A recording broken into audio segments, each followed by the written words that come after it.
자식이 주는 용돈. 그저 고맙고 든든하다고 생각하셨을 겁니다.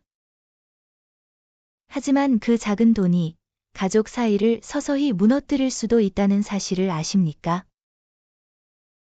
이 글을 끝까지 들으시면 왜 자식의 용돈을 함부로 받으면 안 되는지 그 이유가 분명히 보이실 겁니다.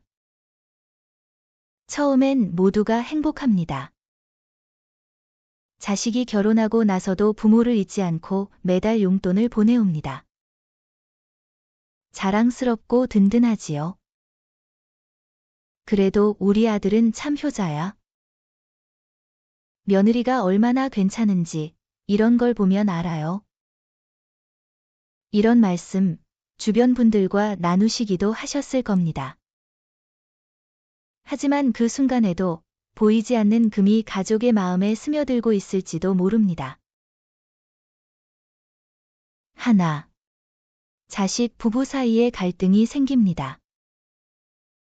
한창 집장만, 아이 교육, 생활비로 빠듯한 시기입니다.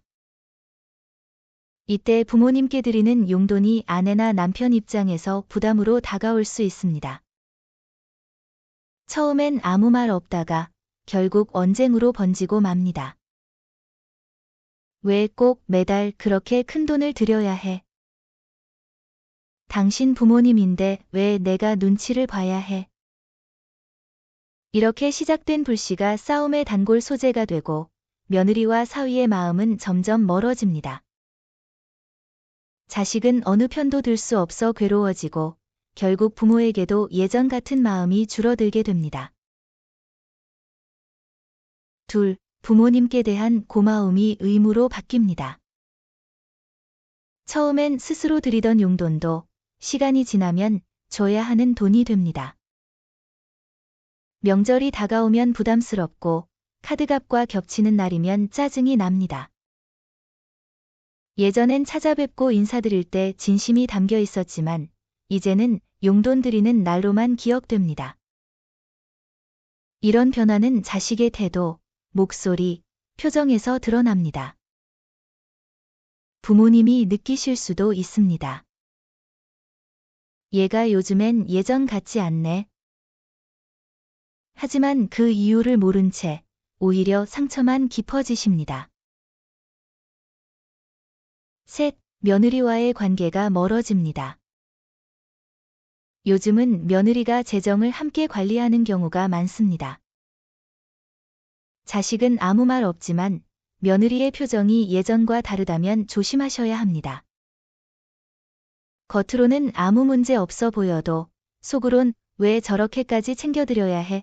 라는 생각을 하고 있을 수 있습니다. 결국 이런 감정은 부모님을 향한 거리감으로 나타나게 됩니다. 예를 하나 들어보겠습니다. 한 중년 여성분은 결혼한 딸에게서 매달 10만 원씩 용돈을 받고 계셨습니다. 처음엔 고맙기만 했습니다. 하지만 어느 날 사위가 우연히 내뱉은 말 한마디가 그분의 마음을 무너뜨렸습니다. 그 돈이면 우리 아이 학원비나 더 보탰으면 좋겠어요. 딸은 아무 말도 하지 않았지만 그 이후로 용돈은 끊겼고 연락도 점점 줄어들었습니다. 이유는 누구도 말하지 않았지만 부모님은 알 수 있었습니다. 그 작은 용돈이 벽을 만들었다는 거요.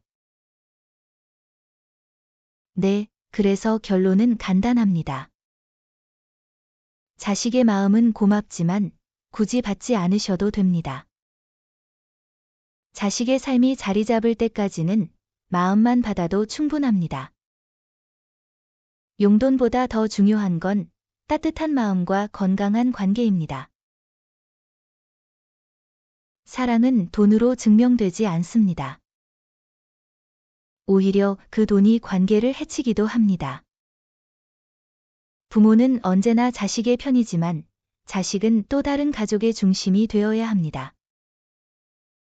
그 사실을 인정하고 놓아주는 것이 진짜 부모의 사랑일지도 모릅니다. 혹시 지금도 자식의 용돈을 기다리고 계시다면 이제는 그 마음을 조금 내려놓아 보시는 건 어떨까요? 가족의 평화를 위해, 자식의 행복을 위해서 말입니다. 받지 않아도 부모님은 이미 충분히 존경받을 자격이 있으십니다. 사랑받을 이유가 있습니다. 그리고 그걸 진심으로 아는 자식이라면 언젠가는 더 큰 마음으로 부모님을 찾아올 것입니다.